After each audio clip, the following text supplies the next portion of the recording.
तो पेपर 6 में जो करंट अफेयर वाला जो पोर्शन है, उसमें हम मैंने आपको लास्ट वीडियो में बताया था कि 8 से 9 टॉपिक ऐसे हैं जिस पे ऐसे आ सकते हैं। तो उसमें एक टॉपिक जो रिजर्वेशन को लेकर के बिल आया था, नारी शक्ति वंदना योजना वाला, तो उसके संबंध में ऐसे पूछा जा सकता है कि महिला सशक्तिकरण या महिलाओं का राजनीतिक सशक्तिकरण, इससे संबंधित कोई आपका ऐसे आ सकता है 20 मार्कर में। तो उसको हम देख सकते हैं कि किस तरीके से उसका हम क्या कहते हैं, सबसे पहले उसका इंट्रो कैसे बनाएंगे। उसके बाद अगर जब हम इंट्रो बना लेंगे तो कुछ डेटा डालना पड़ेगा कि हम जब अगर हम बात कर रहे हैं कि राजनीतिक प्रतिनिधित्व कम है, तो ये बताना पड़ेगा ना कि अभी कितना है, कितना करने जा रहे हैं। इसके बाद जब हम डेटा दे देंगे तो हम बताएंगे कि जो वर्तमान स्थिति है ये बता देंगे, फिर चुनौतियां बता देंगे या कारण बता देंगे कि किस कारण से जो महिलाएं हैं उनका राजनीतिक प्रतिनिधित्व नहीं हो पा रहा है। ठीक है, तो ये सब चीज़ें हम देखेंगे। तो आपको एक नज़र दौड़ाएंगे जब आप, तो देखेंगे कि 48 से 50% के आसपास देश की आधी आबादी किसकी है, महिलाओं की है। और आधी आबादी महिलाओं के होने के पश्चात आप देखेंगे कि मध्य प्रदेश की विधानसभा में 230 विधानसभा सीट है, जिसमें 27 महिला विधायक है मात्र। ठीक है, तो जो हमको इंट्रो बनाना है अपना, उसका इंट्रो ऐसे बनाना है कि आधी आबादी, देश की लगभग आधी आबादी महिलाओं की है, और लोकतंत्र तभी पूर्ण बनेगा जब उनकी आवाज़, निर्णय और निर्णय जो समान रूप से बाहर निकलेगी। दूसरा आप देखिए कि आवाज़ों का मंच, तो महिलाओं को क्या है, एक मंच नहीं मिल पा रहा है बोलने के लिए। ठीक है, तो इसको आप बाद में देखिएगा, पहले आप ये पूरा एक ये देख लीजिए, इंट्रो देख लीजिए, है ना। इसी इंट्रो का ही पीछे मैंने वो बना के रखा है, इंफॉर्मेटिव। तो ऐसा आप इंट्रो डाल सकते हैं महिलाओं वाले में। तो जो देश की आधी आबादी है वो क्या है, महिलाओं की है, लेकिन उनकी आवाज़ को लोकतंत्र की नीतियों और निर्णयों में वास्तविक स्थान तभी मिल सकता है जब उनकी आवाज़ संसद में और विधानसभाओं की में भी मजबूती से गूंजे। आज भी राजनीतिक प्रतिनिधित्व में यह असमानता स्पष्ट दिखाई देती है। मध्य प्रदेश की 203 सदस्यीय विधानसभा में से केवल 27 महिला विधायक हैं, जबकि लोकसभा की 543 निर्वाचित सीटों में केवल 74 महिलाएं हैं। ये 2024 में जो लोकसभा चुनाव हुए उसका डेटा बता रहा हूँ, और जो 2023 में विधानसभा चुनाव मध्य प्रदेश में उसका डेटा बता रहा हूँ। ऐसे में महिलाओं की राजनीतिक भागीदारी बढ़ाना केवल समानता का प्रश्न नहीं, बल्कि लोकतांत्रिक न्याय, समावेशी शासन और नीतिगत प्रतिनिधित्व की अनिवार्य आवश्यकता है। इसलिए राजनीतिक प्रतिनिधित्व में लैंगिक असमानता को दूर करने के लिए आरक्षण जैसे सकारात्मक हस्तक्षेप की आवश्यकता स्पष्ट दिखाई देती है। तो ये आपका एक इंट्रो हो जाएगा। इसी इंट्रो का जो इन्फॉर्मेटिव इन्फोग्राफ था ये है। अब ये जब आप इंट्रो डाल लेंगे, इसके बाद आपको लिखना पड़ेगा कि एक आप डेटा देंगे कि जैसे अभी आपने वर्तमान का तो बता दिया कि 74 सीट हैं, मतलब 74 महिला जो सांसद हैं लोकसभा में।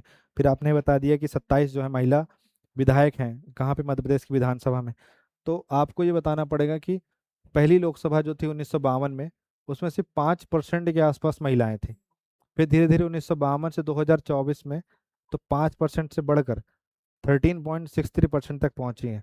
और आप देखेंगे कि जो 2019 में 78 एमपी थी, वहीं 2024 में 74 एमपीज, मतलब 4 एमपीज घट गई महिला सांसद। फिर अगर हम वैश्विक तुलना देखें तो भारत जो रवांडा, क्यूबा, साउथ अफ्रीका ऐसे देशों से पीछे चल रहा है महिलाओं को रिप्रेजेंटेशन देने में, पॉलिटिकल। फिर आप देखेंगे कि 2024 में वही 74 महिला सांसद बनी, और अब तक की सबसे अधिक संख्या फिर भी पर्याप्त नहीं है। ठीक है, अच्छा। और इसमें आप देखेंगे एक अच्छी चीज़ ये है कि इस 74 जो लोकसभा की सांसद हैं, महिला सांसद हैं, इनमें से 43 ऐसी हैं जो पहली बार सांसद बनी हैं। जैसे कि प्रियंका गांधी वाड्रा, ये पहली बार सांसद बनी है। इसके अलावा आप और भी बहुत सारे लोग हैं। फिर उसके बाद उम्मीदवारों में कम भागीदारी, तो केवल 10% महिलाएं उम्मीदवार ही हैं।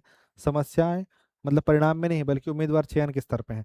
अगर महिला उम्मीदवार ज़्यादा खड़ी होंगी तो ज़्यादा जीतेंगे, महिला उम्मीदवार ही खड़ी कम होती हैं तो उनको वोट कैसे मिलेंगे। ठीक है, फिर उसका देखिए राजनीतिक दलों की भूमिका। तो टिकट वितरण में असमानता पैदा करती हैं कि राजनीतिक जो दल हैं वही टिकट नहीं देते हैं उनको। मतलब अगर राजनीतिक दल ही टिकट दे दे तो रिजर्वेशन लाना ही नहीं पड़े, सबसे पहली बात तो यही है। तो ये राजनीतिक जो प्रतिनिधित्व महिलाओं का, ये सब उसमें अंतर है, ये सब डेटा है अपने पास बहुत अच्छे से, ये सब आप लिख सकते हैं। फिर आप इसमें लिख सकते हैं कि हम्म कि देश की आधी आबादी 50% के आसपास महिलाओं की है, और सिर्फ 14% उनका रिजर्वेशन है कहाँ पे, पार्लियामेंट में। तो ये आपके पास एक डेटा हो गया। और डेटा को और अच्छा दिखाना है तो ये बोल दीजिए रवांडा, क्यूबा, साउथ अफ्रीका, ये देश जो है वुमेन रिप्रेजेंटेशन देने में, पॉलिटिकल रिप्रेजेंटेशन देने में भारत से आएंगे। ठीक है। फिर यही सब वो जो डेटा पीछे मैंने लिखा है उसी का यहाँ पे थ्योरेटिकल फॉर्म है। फिर कारण क्या है, तो वही घिसे पिटे कारण है, सामाजिक आर्थिक राजनीतिक वही सब वाले। फिर सामाजिक में पैट्रियार्कल कारण आएंगे, तो ये सब आज भी रेलिवेंट है, वही सब कारण है। जैसे पहला कारण आप देखिए कि लैंगिक कंडीशनिंग, तो राजनीतिक महत्वाकांक्षा का अभाव। आप देखिए, आप महिलाओं के बीच जब चर्चा चलती है तो उनके बीच में ही वही हॉट टॉपिक नहीं बनता है, पॉलिटिक्स ही हॉट टॉपिक नहीं बनता, उसके विषय में बात ही नहीं हो रही है। ठीक है। धार्मिक कथाओं की या अन्य चीज़ों की बात चल रही है, पर उसकी बात नहीं चल रही है। फिर उसके बाद उनमें स्वयं में आत्मसंदेह है कि हम मतलब चुनाव कैसे लड़ पाएंगे, ये तो बहुत बड़ी चीज़ है, इसमें डोर टू डोर कैंपेनिंग करनी पड़ेगी, घर से निकलना पड़ेगा। तो सेल्फ कॉन्फिडेंस नहीं है। फिर सेल्फ कॉन्फिडेंस नहीं है, और दूसरा सामने वाला आकर के उस कॉन्फिडेंस को और ख़त्म कर देता है। कैसे कि अरे तुम मतलब घर के काम करो, इन सब चीज़ों के लिए बने हो, ये सब क्या करोगे। तो एक डिमोटिवेशन करना इन चीज़ों का। फिर परिवार एवं सामाजिक दायित्व और प्रतियोगिता का भय, कि मतलब अगर हम हार गए तो क्या होगा, ये सब चीज़ें। फिर पितृसत्तात्मक समाज, तो लैंगिक असमानता, श्रम का लैंगिक विभाजन, सामाजिक सांस्कृतिक रूढ़ियाँ, अशिक्षा, ये सब आप पढ़ चुके हैं, बस आप देख लीजिए ऊपर ऊपर। फिर राजनीतिक दलों के गेट कीपर्स, तो टिकट वितरण में ही पक्षपात होता है, पुरुष प्रधान राजनीतिक संरचना है। आप देखिए, एक दो पार्टी छोड़ दीजिए, मेरे ख्याल से टीएमसी को अगर आप छोड़ दें, तो आप देखिए लगभग लगभग जितनी राजनीतिक पार्टियां हैं उन सब के राष्ट्रीय अध्यक्ष कौन है, पुरुष आपको दिखेंगे। इसके अलावा आप देखिए कुछ जो टिकट मतलब ऐसे जो टोकन सीएम बने हुए हैं हर जगह के, इनको आप छोड़ दें तो कितने राज्य में महिला सीएम है। तो ये तो उनके ही हाथ में है, वो बना सकते हैं, लेकिन नहीं बनाते हैं। तो ये जो राजनीतिक दलों के गेट कीपर्स हैं वही ये काम नहीं करते हैं। फिर राजनीतिक शिक्षा का अभाव, तो राजनीतिक जागरूकता की कमी है, प्रशिक्षण का अभाव है, नेतृत्व विकास की कमी है। जैसे कि स्कूली समय पे ही छात्र लीडरशिप का नहीं होना। इसके अलावा कॉलेजों में ये जो छात्र चुनाव होते थे ये सब बंद कर देना यूनिवर्सिटी वगैरह में। फिर राजनीति का अपराधीकरण, तो एक तरफ एक महिला जो साफ छवि वाली खड़ी हुई है, सामने कोई कुख्यात अपराधी चुनाव लड़ रहा है, तो वो उसके सामने कैसे लड़ पाएंगे। क्यों? क्योंकि उसकी तो आपराधिक प्रवृत्ति है, इनका ऐसा नहीं है, इनकी साफ छवि है। अगर वो कैरेक्टर असेसिनेशन और अन्य चीज़ों पे आ गया तो फिर इन इन ये इतना सब कुछ नहीं सह पाएंगे, तो उनको चुनाव छोड़ना पड़ेगा लड़ना। फिर उसके बाद भ्रष्टाचार जैसी चीज़ें हैं। फिर उसके बाद संरचनात्मक बाधाएं हैं, जैसे महंगे चुनाव हैं, बहुत पैसा लगता है, ऐसे 1000 2000 में आप चुनाव नहीं जीत सकते हैं ना। फिर चुनावी चुनौतियां हैं, जैसे अपमानजनक टिप्पणियां होती हैं, घृणास्पद भाषण होते हैं। फिर मतलब पर्सनल कमेंट्स होते हैं, उसके अलावा ऑनलाइन ट्रोलिंग हो रही है। फिर उसके अलावा जैसे साइबर स्टॉकिंग हो रही, बेहद चीज़ें होती हैं। और उसकी वजह से क्या होता है, व्यक्ति मानसिक रूप से अस्थिर हो जाता है। फिर हिंसा और दबाव, तो अभद्र व्यवहार होता है, शारीरिक हिंसा का डर रहता है, मानसिक उत्पीड़न होता है, मसल पावर का बहुत प्रयोग होता है। फिर अवसर की असमानता, तो निर्णय निर्माण में पुरुष वर्चस्व, समान अवसर का अभाव। तो ये तमाम कारण जो हैं बनते हैं महिलाओं की कम राजनीतिक भागीदारी के। फिर अगर वो राजनीतिक भागीदारी हो गई, मान लीजिए कुछ कारणवश आ भी गई अगर वो मेन फ्रंट पे, तो इसमें क्या लाभ होगा। तो सबसे पहला लाभ ये होगा कि जो महिला मुद्दों पर फोकस किया जाएगा। ठीक है। तो महिलाओं की चिंताओं पर अधिक ध्यान दिया जाएगा, महिला संवेदनशील नीतियां बनेंगी। इसके बाद लैंगिक समानता आएगी, कि वास्तविक लोकतंत्र के लिए आवश्यक है जो, तो महिलाओं के हित सरकार की एजेंडा में सुनिश्चित होगा। तो जो महिला जो वोटर हैं उनको भी प्रोत्साहन मिलेगा, और जो महिला उम्मीदवार जो खड़ी हुई है उसको भी प्रोत्साहन मिलेगा। फिर एक जवाबदेही सुनिश्चित होगी। कैसे जवाबदेही सुनिश्चित होगी, कि प्रत्यक्ष भागीदारी जब उनकी बढ़ेगी तो महिलाओं के लिए जो एक्ट्स हैं, पॉलिसीज हैं, लॉ बने हुए हैं, वो सब और बेहतर तरीके से जो है उन पर बात होगी। फिर लैंगिक संवेदनशीलता जो है, तो लैंगिक संवेदनशील शासन बनेगा। तो नीतियों में लैंगिक दृष्टिकोण का समावेश होगा, सार्वजनिक नीति में लैंगिक समानता के लिए सुधार होगा। फिर वही समावेशी पहल को बढ़ावा मिलेगा, रुचियों में बदलाव होगा, साथ ही साथ में सतत विकास लक्ष्य 5, सतत विकास लक्ष्य 10 इनकी प्राप्ति होगी। ठीक है। इसके अलावा अगर महिलाओं के राजनीतिक प्रतिनिधित्व को बढ़ाने के लिए कुछ कदम उठाए गए सरकार ने, तो नारी शक्ति वंदन अधिनियम 2023 आया। इसमें संविधान में संशोधन हुआ, और लोकसभा और राज्य विधानसभाओं में 1/3 सीटें जो हैं महिलाओं के लिए आरक्षित की गई। तो ये जो है आफ्टर जो जनगणना है उसके बाद होना था, तो ये 2033 के आसपास होता। इसी को ही जो सरकार है बंगाल चुनाव के पहले, पश्चिम बंगाल चुनाव के पहले, जो 2011 की जनगणना उसके हिसाब से ला रही थी, और राज्यसभा में फिर वो बिल फेल हो गया। तो इसलिए ये बहुत हॉट टॉपिक बना। तो ये नारी शक्ति वंदन एक्ट जो है, ये एक्ट तो अभी भी लागू है। फिर उसके बाद 73वां 74वां संविधान संशोधन हुआ, तो उसमें 1/3 सीटें महिलाओं के लिए रिजर्व की गई, और 50% के आसपास मध्य प्रदेश में जो है महिलाओं के लिए सीटें रिजर्व है पंचायती राज में। लेकिन इसमें भी क्या चलती हैं, कुछ चुनौतियां, जैसे कि आपके प्रधानपति का कॉन्सेप्ट चलता है। फिर सतत विकास लक्ष्य 5.5 जो है, तो 5 में क्या है, सतत विकास लक्ष्य 5 में महिला लैंगिक समानता है। तो 5.5 में ही जो राजनीतिक प्रतिनिधित्व है उसके बारे में बात की गई है। फिर संवैधानिक प्रावधान जैसे आर्टिकल 14, आर्टिकल 15, आर्टिकल 46 और आर्टिकल 243D, तो ये सब पंचायतों में आरक्षण की बात की गई है इसमें। तो इसके तहत महिलाओं का रिप्रेजेंटेशन जो है बढ़ाने के लिए सरकार के प्रयास हैं। फिर विधायी कुछ पहल हैं। फिर उसके अलावा अंतर्राष्ट्रीय प्रतिबद्धताएं हैं। तो ये सब चीज़ें सरकार ने कुछ प्रयास किए हैं जो आप देख सकते हैं। फिर विधानमंडलों में, अगर जैसे विधानमंडल आ रहा है तो इसका मतलब ये नहीं कि विधानसभा की बात चल रही है, ये पूरा एक मतलब राजनीतिक उस पर बात चल रही है। तो इसमें विधानमंडलों में महिलाओं के प्रतिनिधित्व को कैसे बढ़ा सकते हैं, सबसे पहले तो वही आरक्षण दे दो। ठीक है, ये इसलिए सरकार देती है क्योंकि इससे क्या होगा, वो हल्ला मचेगा कि हमने आरक्षण दे दिया। आरक्षण दे दिया तो फिर उससे महिला जो वोट बैंक है वो उनको मिल जाएगा। लेकिन सबसे जरूरी चीज़ ये है कि अगर जो राजनीतिक पार्टियां हैं, जैसे मान लीजिए कि ए राजनीतिक पार्टी है और उसने अपने 500 प्लस MP कैंडिडेट की लिस्ट जारी करी, तो अगर वो इसमें से 250 कैंडिडेट अगर 250 कैंडिडेट खुद ही महिला खड़ी कर दे, तो उसको रिजर्वेशन देने की जरूरत ही नहीं पड़ेगी। नॉर्वे में ऐसा होता है, स्विट्जरलैंड में ऐसा होता है, फिनलैंड में ऐसा होता है। तो अगर पॉलिटिकल पार्टी स्वयं ही अपने तरफ से सीट दे दे तो रिजर्वेशन की जरूरत ही नहीं पड़े। इसके बाद हिंसा पर कंट्रोल करना पड़ेगा। तो राजनीति में महिलाओं के खिलाफ शारीरिक और मानसिक हिंसा पर रोक लगानी पड़ेगी। क्रॉस पार्टी वर्किंग ग्रुप्स का गठन किया जाएगा। फिर सेक्सिज्म और हैरेसमेंट के खिलाफ नीति बनाई जाएगी। ये सब जब किया जाएगा तब जाकर के एक जो वुमेन कैंडिडेट है वो अच्छे तरीके से पॉलिटिकली अपने आप को रिप्रेजेंट कर पाएगी।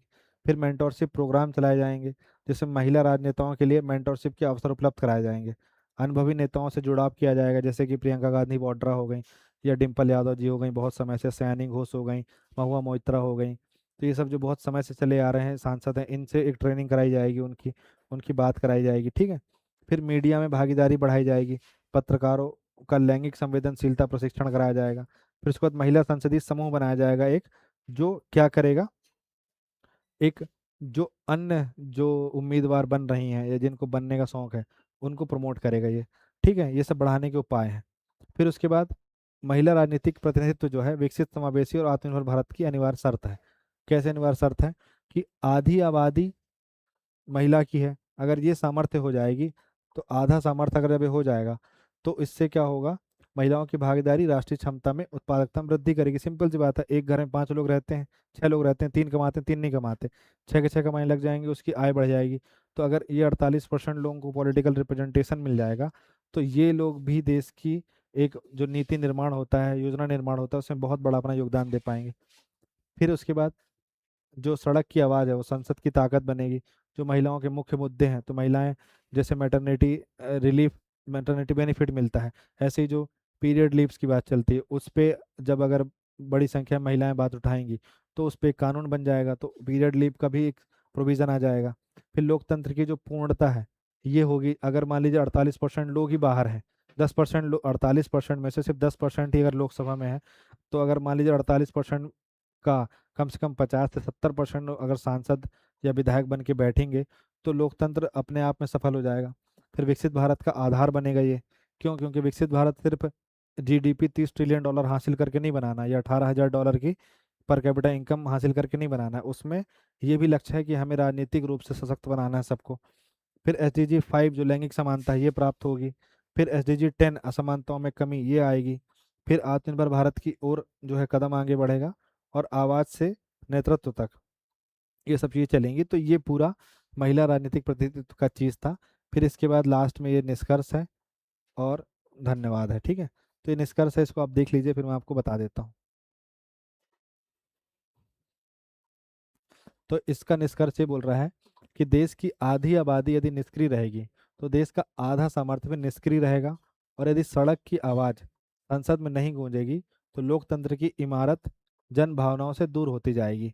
अतः महिलाओं का राजनीतिक प्रतिनिधित्व केवल वर्तमान की आवश्यकता नहीं, बल्कि भारत के भविष्य की अनिवार्य शर्त है। विकसित भारत के विकसित भारत के लक्ष्य SDG 5 और SDG 10 इनको साकार करने तथा आत्मनिर्भर, समावेशी और न्यायपूर्ण भारत के निर्माण के लिए महिलाओं को केवल मतदाता नहीं बल्कि नीति निर्माता और नेतृत्वकर्ता बनाना होगा। इसलिए आवश्यकता केवल संख्या बढ़ाने की नहीं बल्कि राजनीतिक वातावरण निर्मित करने की है जहां महिलाओं की आवाज़, भागीदारी, नेतृत्व, निर्णय क्षमता समान रूप से स्वीकार की जाए। जब आधी आबादी की आवाज़ संसद में उतनी ही प्रभावी होगी जितनी समाज की सड़कों पर, तभी लोकतंत्र पूर्ण विकास, समावेशी और भारत वास्तव में वास्तविक तौर पे विकसित और आत्मनिर्भर बन सकेगा। तो ये जो यहाँ पे पिक्टोरियल वे था, इसी का ही यहाँ पे थ्योरेटिकल रिप्रेजेंटेशन है। इसको आप देख करके, जैसे ये क्या है, आपका कंक्लूजन है, ये आपका निष्कर्ष है, ठीक है ना। तो इस तरीके से जो आपका ये वुमेन पॉलिटिकल रिप्रेजेंटेशन वाला जो ऐसे है, इस तरीके से आप इसको कर सकते हैं। फिर एक सेमीकंडक्टर वाला टॉपिक है, उसका भी ऐसे करवा देता हूँ मैं, जिससे आपको जो आपका करंट अफेयर वाला ऐसे है उसमें मदद मिल जाएगी।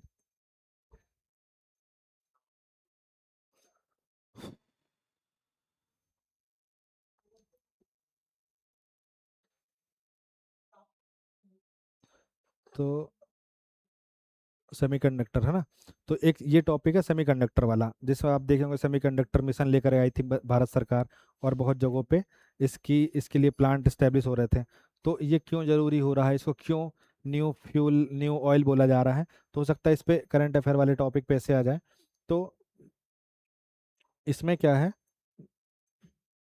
आपको बताना है, एक इंट्रो बताना पड़ेगा आपको सबसे पहले, कि इसका एक इंट्रो क्या बनाएंगे, ठीक है। जैसे मान लीजिए आपने इसका इंट्रो बनाया, इंट्रो बनाने के बाद आप बताएंगे कि सेमीकंडक्टर होता क्या है। सेमीकंडक्टर जब आप बता लेंगे तो सेमीकंडक्टर के बाद थोड़ा सा और एक्सप्लेन कर देंगे कि इसकी टेक्नोलॉजी काम कैसे करती है। इसके बाद आप बताएंगे कि सेमीकंडक्टर भारत के लिए ये क्यों महत्वपूर्ण है। जब ये बता लेंगे तो आप बताएंगे कि फैब क्या होता है। ये बताना हो तो बताइए, नहीं बताना हो तो नहीं बताइए। फिर उसके बाद जो भारत की करंट पोजीशन क्या है सेमीकंडक्टर के मामले में, ये बताने के बाद आप बताइए कि भारत सरकार ने क्या कदम उठाए। फिर जैसे कुछ जगहों पे प्लांट्स बनाए गए इसके, इसके अलावा इसके अलावा कुछ चुनौतियां हैं इसके समक्ष। फिर उसके बाद अगर सेमीकंडक्टर पे हम क्या कर लेते हैं, अगर कुछ अच्छा हासिल कर लेते हैं, तो वो नेशनल सिक्योरिटी पे क्या रोल अदा करेगा, वो आत्मनिर्भर भारत पे क्या रोल दिखाएगा, और वो विकसित भारत बनाने के लिए क्या अपनी भूमिका निभाएगा, और फिर कंक्लूजन देखेंगे। तो ये पूरा टॉपिक है, इसको हम शुरू से देखते हैं, और बस आप इसको एज इट इज़ जो है लिख के आ जाना, आपका काम हो जाएगा, ठीक है। तो आप देखिए कि जो सेमीकंडक्टर है, तो सब पढ़े हों, जैसे आप आपने जैसे यूनिट 9 पढ़ा होगा, या फिर आपने पेपर 3 का पार्ट ए वाला सेक्शन पढ़ा होगा, कंप्यूटर वाला सेक्शन पढ़ा होगा, तो उसमें आपको ये मिल जाएगा।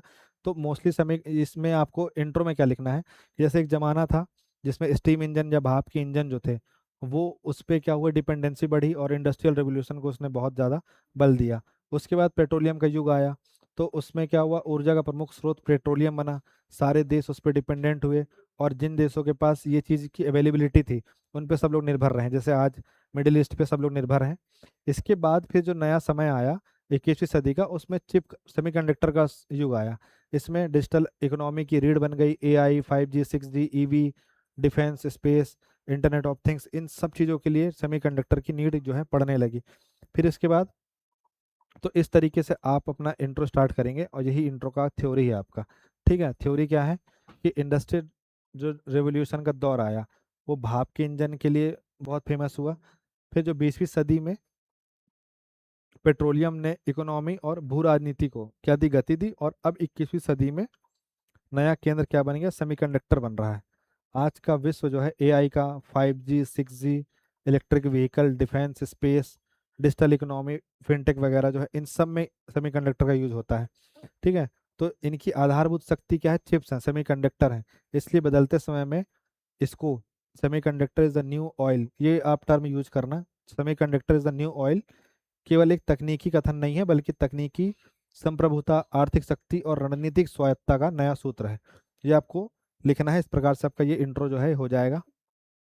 फिर उसके बाद आप बताइए अगली लाइन में कि सेमीकंडक्टर होता क्या है। तो सेमीकंडक्टर जो अर्धचालक ऐसा पदार्थ है जिसकी विद्युत चालकता या चालक और कुचालक के बीच होती है। जैसे कि एक कंडक्टर होता है, जैसे चांदी गुड कंडक्टर बोला जाता है, या फिर जैसे लकड़ी या फिर जो नॉन मेटेलिक चीज होती हैं वो क्या होती हैं, गुड कंडक्टर नहीं होती हैं। तो उसी के बीच में गुड कंडक्टर और कंडक्टर के बीच की जो चीज़ होती है उसको सेमीकंडक्टर बोलते हैं। ठीक है, जैसे कि सिलिकॉन सिलिकॉन हो गया, जर्मेनियम हो गया, ये मेन सेमीकंडक्टर है। इसके अलावा जैसे सेमीकंडक्टर से मॉडर्न इकोनॉमी तक का सफ़र कैसे तय होता है, तो जो सेमीकंडक्टर हैं उससे क्या बनते हैं, ट्रांजिस्टर बनते हैं। ट्रांजिस्टर से आपके चिप्स बनते हैं, चिप्स से डेटा प्रोसेसिंग्स होती है, फिर उससे डिजिटल टेक्नोलॉजी होती है, और डिजिटल टेक्नोलॉजी से मॉडर्न इकोनॉमी का जन्म होता है। तो ये उसी के फेजेस हैं। इसको चाहो तो आप लिख सकते हो, नहीं चाहो तो अवॉइड कर देना, बाकी इतना ज़रूर लिख देना। इसके बाद आप ये लिखिए कि क्यों इम्पोर्टेंट है। तो ये इकोनॉमिकल रूप से इम्पोर्टेंट क्यों है, टेक्निकल रूप से क्यों इम्पोर्टेंट है, फिर रणनीतिक रूप से और रोजगार के रूप से क्यों इम्पोर्टेंट है। तो चारों इम्पोर्टेंस देखते हैं। तो आर्थिक रूप से इसलिए इम्पोर्टेंट है क्योंकि उच्च तकनीकी मतलब हाईटेक मैन्युफैक्चरिंग है इसकी।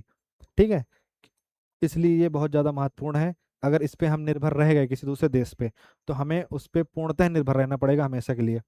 फिर निर्यात की अपार संभावनाएं हैं, अगर हमने इस पे अच्छा कुछ अचीव कर लिया तो हम जो एक्सपोर्ट करेंगे तो उसके लिए बहुत बड़ा मार्केट खुला हुआ है, और हम खुद भी बहुत बड़ा मार्केट है। फिर उसके बाद जो जीडीपी और प्रोडक्टिविटी है इसमें बहुत अच्छा इन्हांसमेंट होगा, वृद्धि होगी। फिर स्ट्रेटेजिक क्षेत्र में आप देखेंगे तो रक्षा प्रणालियों में, जैसे कि मान लीजिए कोई मिसाइल है, पृथ्वी, अग्नि, आकाश, ये सब जो मिसाइलें बनती हैं इन सब में इसका यूज होता है। फिर तो ये डिफेंस में, मिसाइल प्रणालियों में, ड्रोन तकनीकी में, साइबर सुरक्षा में, और स्ट्रेटजिक ऑटोनॉमी में इसकी ज़रूरत पड़ेगी। इसके लिए जो भी हम इक्विपमेंट्स बनाएंगे उस पर ज़रूरत पड़ेगी। फिर तकनीकी तौर पे आप देखिए तो एआई में इसका यूज बहुत ज़्यादा है, क्वांटम कंप्यूटिंग में इसका बहुत यूज है, 5G 6G संचार तकनीक में इसका बहुत यूज है, रोबोटिक्स में बहुत यूज है, और इंटरनेट ऑफ थिंग्स के क्षेत्र में बहुत ज़्यादा इसका इस्तेमाल है। फिर आप देखिए रोजगार के क्षेत्र में, अब अगर इसका हम मैन्युफैक्चरिंग करेंगे तो इसके लिए क्या होगा, हमें कॉलेजेस बना इस्टेब्लिश करने पड़ेंगे उस लेवल के, स्किल प्रोवाइड कराना पड़ेगा। स्किल प्रोवाइड कराएंगे तो उस तरीके के लोग तैयार होंगे, उनको जॉब मिलेगी, तो कुशल रोजगार के अवसर हैं।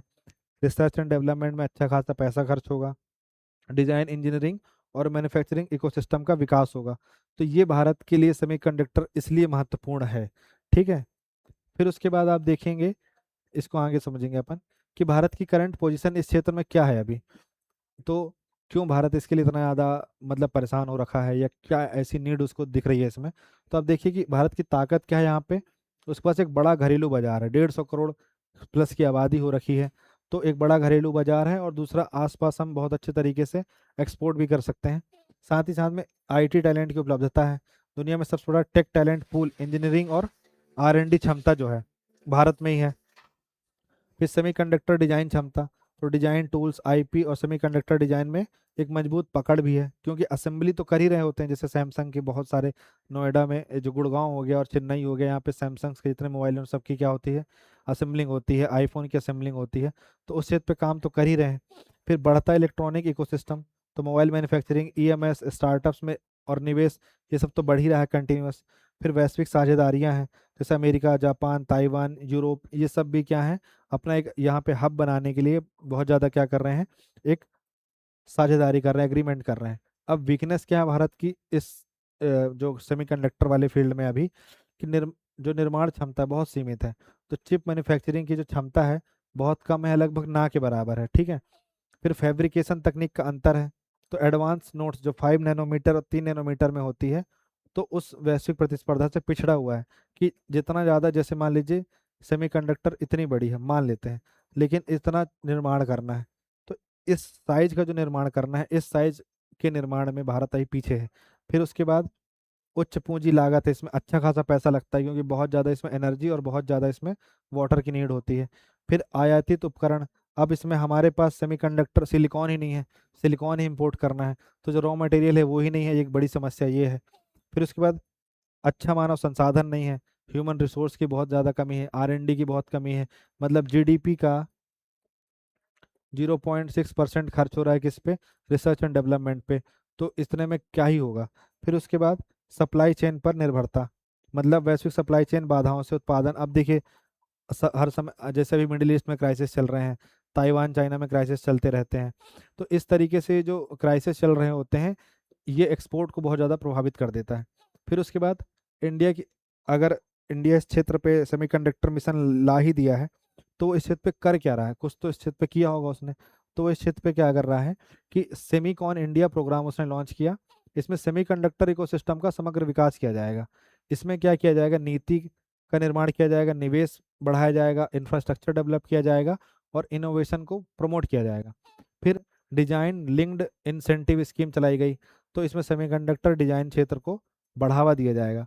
फिर इंडियन सेमीकंडक्टर मिशन लॉन्च किया गया, इसमें फैब्स, डिस्प्ले, पैकेजिंग, डिज़ाइन, इन सब चीज़ों को जो है प्रमोट किया जाएगा। फिर उसके बाद प्रोडक्ट लिंक्ड इंसेंटिव स्कीम, इसमें इलेक्ट्रॉनिक्स और मैन्युफैक्चरिंग सेक्टर को प्रमोट किया जाएगा इस वाले में। इसके अलावा नेशनल क्वांटम मिशन जो है, उन्नत प्रौद्योगिकी इकोसिस्टम का निर्माण किया जाएगा, जिसमें क्वांटम कंप्यूटिंग, संचार, सेंसर, साइबर सुरक्षा, इन सबको प्रमोट किया जाएगा। फिर उसके बाद इसमें ग्लोबल पार्टनरशिप, जैसे कि मान लीजिए ताइवान है, इस क्षेत्र में बहुत आगे है, चाइना बहुत आगे है, ये जापान बहुत आगे, तो अगर वो मदद करता है, साउथ कोरिया जैसे बहुत आगे तो मदद करता है, साझेदारियां बनती हैं उनके साथ, पार्टनरशिप टेक्निकल वाली, तो इंडिया को बहुत ज़्यादा इसमें फायदा मिलेगा और क्षेत्र पे वो काम कर रहा है। तो ये कुछ इंडिया इसमें काम किया है।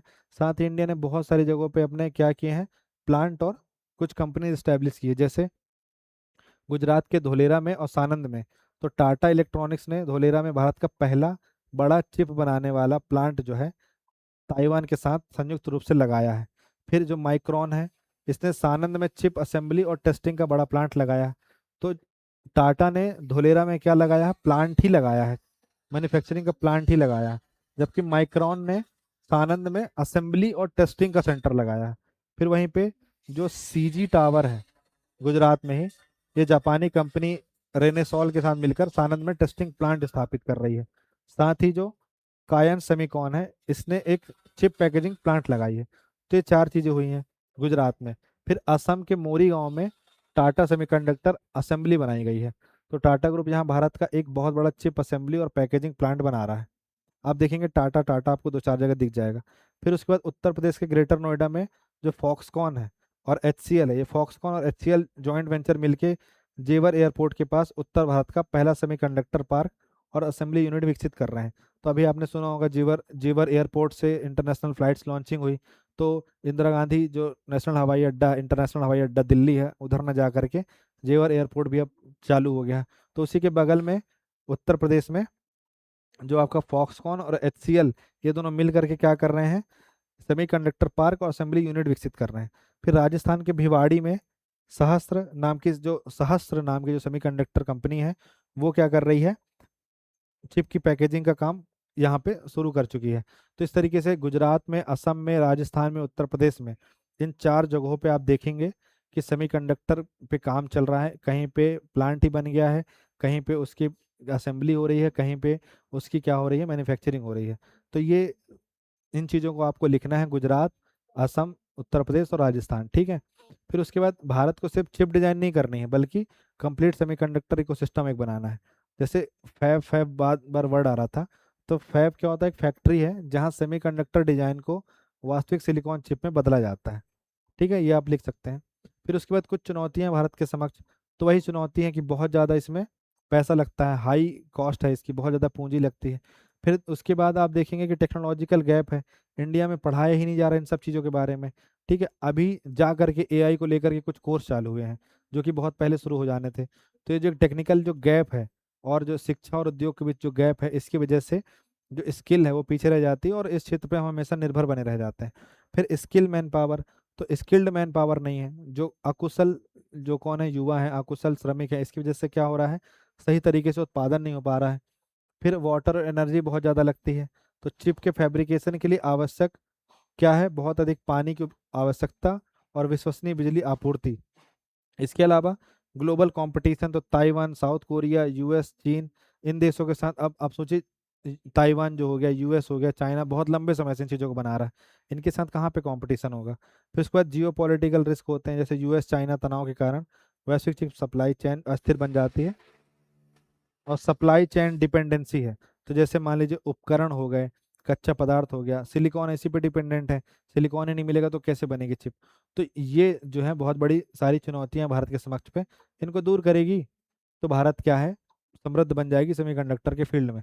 अब अगर मान लीजिए सेमीकंडक्टर के फील्ड में भारत अच्छा कर लेता है, तो उसकी नेशनल सिक्योरिटी में क्या फ़ायदा होगा, तो ये फ़ायदा होगा कि चिप डिपेंडेंसी हो जाएगी, तो टेक्नोलॉजिकल डिपेंडेंसी आ जाएगी, और इसके बाद जो उसकी स्ट्रेटेजिक वल्नरेबिलिटी है वो खत्म हो जाएगी। इससे क्या होगा, राष्ट्रीय सुरक्षा इन्हांस हो जाएगी, ठीक है। और रक्षा के क्षेत्र में, साइबर सुरक्षा के क्षेत्र में, अंतरिक्ष के क्षेत्र में, संचार के क्षेत्र में, इन सब, और एआई के क्षेत्र में बहुत अच्छे तरीके से नेशनल सिक्योरिटी को क्या कर सकते हैं, हासिल कर सकते हैं। इसके बाद आप यही आत्मनिर्भर भारत के क्षेत्र में कर सकते हैं कि अगर हम इंपोर्ट में जो डिपेंडेंसी है उसको अगर घटा देंगे और डोमेस्टिक मैन्युफैक्चरिंग बढ़ा देंगे तो टेक्नोलॉजिकल हम कैपेबल हो जाएंगे और स्ट्रेटेजिक ऑटोनॉमी हमारे पास आ जाएगी। तो आत्मनिर्भर का अर्थ जो है केवल चिप्स बनाना नहीं होगा, बल्कि उसकी वैल्यू चेन डेवलप करके एक एक्सपोर्ट करना भी होगा। फिर इसको विकसित भारत के साथ कैसे जोड़ सकते हैं कि डिजिटल इकोनॉमी प्रमोट होगी, मैन्युफैक्चरिंग होगी तो जॉब बढ़ेगा, मैन्युफैक्चरिंग होगी तो आत्मनिर्भर बनेंगे और मेक इन इंडिया को और गति मिलेगी। फिर इनोवेशन होगा, R&D डिजाइन क्षमताओं का विकास होगा, तो इससे क्या होगा, नवोन्मेष होगा और नई नई तकनीकियाँ आएंगी और हमारी निर्भरता कम होगी दूसरे देशों पर। फिर निर्यात बढ़ेगा, प्रोडक्टिविटी बढ़ेगी और रणनीतिक शक्ति हासिल होगी, और जो जॉब्स हैं उनका निर्माण होगा। और सबसे अंत में यही कि विकसित भारत 2047 जो है इसका लक्ष्य हासिल होगा, ठीक है। तो इस तरीके से आपका अगर विकसित भारत 2047 और जो आपका सेमीकंडक्टर है ये मर्ज हो जाएंगे। इसके बाद आप इसके बाद आपको कंक्लूजन लिखना है। कंक्लूजन में आपको कुछ नहीं, बस इतना बताना है कि सेमीकंडक्टर केवल एक इलेक्ट्रॉनिक उपकरण नहीं है, बल्कि 21वीं सदी की आर्थिक शक्ति है, तकनीकी क्षमता है, राष्ट्रीय सुरक्षा का आधार है। भारत यदि डिजाइन से लेकर फैब्रिकेशन, पैकेजिंग और संपूर्ण सप्लाई चेन तक अपनी क्षमता विकसित करता है तो यह निर्भरता को कम करके राष्ट्रीय सुरक्षा को मजबूत करेगा और रणनीतिक स्वायत्तता को बढ़ाएगा। यही तकनीकी आत्मनिर्भरता आगे चलकर आत्मनिर्भर भारत की नींव बनेगी और भारत को वैश्विक तकनीकी मूल्य श्रृंखला में नेतृत्वकारी भूमिका प्रदान करेगी। अतः अतः design in India, make in India and innovate in India की दिशा में आगे बढ़ते हुए सेमीकंडक्टर इकोसिस्टम का विकास केवल वर्तमान की आवश्यकता नहीं, बल्कि विकसित भारत 2047 के लिए एक रणनीतिक अनिवार्यता होगी। आप देख रहे होंगे कि हर चीज़ में मैं विकसित भारत, आत्मनिर्भर भारत शामिल कर रहा हूँ ताकि आपको याद भी हो जाए, रट भी जाए। तो इसमें जो कीवर्ड कीवर्ड हैं वो आपको उठाने हैं और उन कीवर्ड कीवर्ड को बहुत अच्छे से आपको समअप करके याद करके अपने इसमें एग्ज़ाम में ऐड ऑन करना है और अपने बहुत अच्छे नंबर हासिल करने हैं। ये मैंने आपको कुछ दो चार ऐसे बताए थे जो करंट अफेयर वाले हैं। एक बार मैं आपको फिर से जो करंट अफेयर वाले ऐसे हैं उसके आपको सेगमेंट दिखा देता हूँ, तो आप उसको देख करके ये अंदाज़ा लगा लीजिए कि हम ये और तैयार करके जाएंगे, ठीक है। तो ये है आपके करंट अफेयर वाले ऐसे, ठीक है। तो पहला हो गया आपका सेमीकंडक्टर, ये मैंने करवा दिया। दूसरा आपका महिला सशक्तिकरण और महिला आरक्षण, तो ये दोनों मैंने एक साथ ही करवा दिया। इसके बाद आपको राष्ट्रीय सुरक्षा ऑपरेशन सिंदूर, ये आपको तैयार करना है, ठीक है। इसमें आपने जैसे राष्ट्रीय सुरक्षा वाला टॉपिक पढ़ रखा होगा पेपर 4 के पार्ट ए में, बी में, साथ ही में पेपर 2 के पार्ट पॉलिटी वाले सेक्शन में पढ़ रखा होगा कहीं पे, उससे देख लेना। फिर एनर्जी क्राइसिस वाला जो है, तो वह जो नवीकरणीय ऊर्जा वाला जो मैंने आपको टॉपिक पढ़ाया है उसमें आप देख सकते हैं, उसकी स्टार्टिंग मैंने ऐसी ही करी थी, तो आप उसके थ्रू इसको पढ़ सकते हैं। इसके अलावा जो डीप फेक और सूचना व्यवस्था है, तो जो मैंने आपको एआई वाला टॉपिक पढ़ाया है उसमें से आपको ये बहुत अच्छे से मिल जाएगा। फिर उसके बाद गिग इकोनॉमी जो है इसको आप एक बार देख लीजिएगा। तो इस तरीके से कुछ 7 से 8 हॉट टॉपिक हैं जो आएंगे ही आएंगे, जिनके आने के बहुत अच्छे चांसेस हैं। तो दो मैंने आपको करा दिए, इन दो की ही तर्ज पे आपको बाकियों को कंप्लीट करना है। कुछ आपको पीछे के लेक्चर में मिल जाएंगे। तो आई होप सो कि आपको सब समझ में आया होगा। तो पिछले जो वीडियोस हैं वो सब आपको टेलीग्राम चैनल पे मिल जाएंगे, उसकी लिंक भी मिल जाएगी इसके डिस्क्रिप्शन में। तो आप इन सबको देखिए, रिवीजन करिए और अपना अच्छे से इत्मीनान से पेपर दीजिए। और सबसे पहले जो 100 नंबर जैसे ऐसे है, तो पीछे वाला जो प्रतिवेदन और परिपत्र है, ये जो टॉपिक होते हैं जो पत्र लेखन वाले, इनको उठाइए। उसके बाद 50 नंबर वाले को सॉल्व करिए। 50 नंबर वाले में से जो सबसे आपको ईजी टॉपिक लगे और जिसके आपको सारे डायमेंशन आते हों, करंट अफेयर की चीज़ें भी सब कुछ आती हों, ऐसी चीज़ आप उठाइए। जो आपको अच्छा लगता है वो नहीं, जो आपको सरल लगता है वो भी नहीं, जिसके आपको सारे डायमेंशन आते हैं उसको उठाइए। और उसके बाद पीछे उसकी एक ब्रेन स्टॉर्मिंग करके रूपरेखा बनाइए कि मैं इसमें क्या इंट्रो लिख सकता हूँ, क्या निष्कर्ष लिख सकता हूँ। अगर उसका इंट्रो कुछ हमसे रिलेट करता है जो मैंने आपको बताया है, तो हूबहू उसको लिख दीजिए। और फिर जो बीच की रूपरेखा है, जो जीएस के सारे पेपर हैं वही उसमें आ जाएंगे। इस तरीके से आपका वो ऐसे कंप्लीट हो जाएगा। और फिर 20 नंबर वाले जो करंट अफेयर वाला है उसमें आप कूद जाइए। इस प्रकार से आपका 2.5 घंटे में, 2 घंटे 2.5 घंटे, जैसे 2.5 घंटे का पेपर है तो 2 घंटे के अंदर ही पेपर आपका कंप्लीट हो जाएगा। तो all the best for you tomorrow. So thank you so much for watching this video.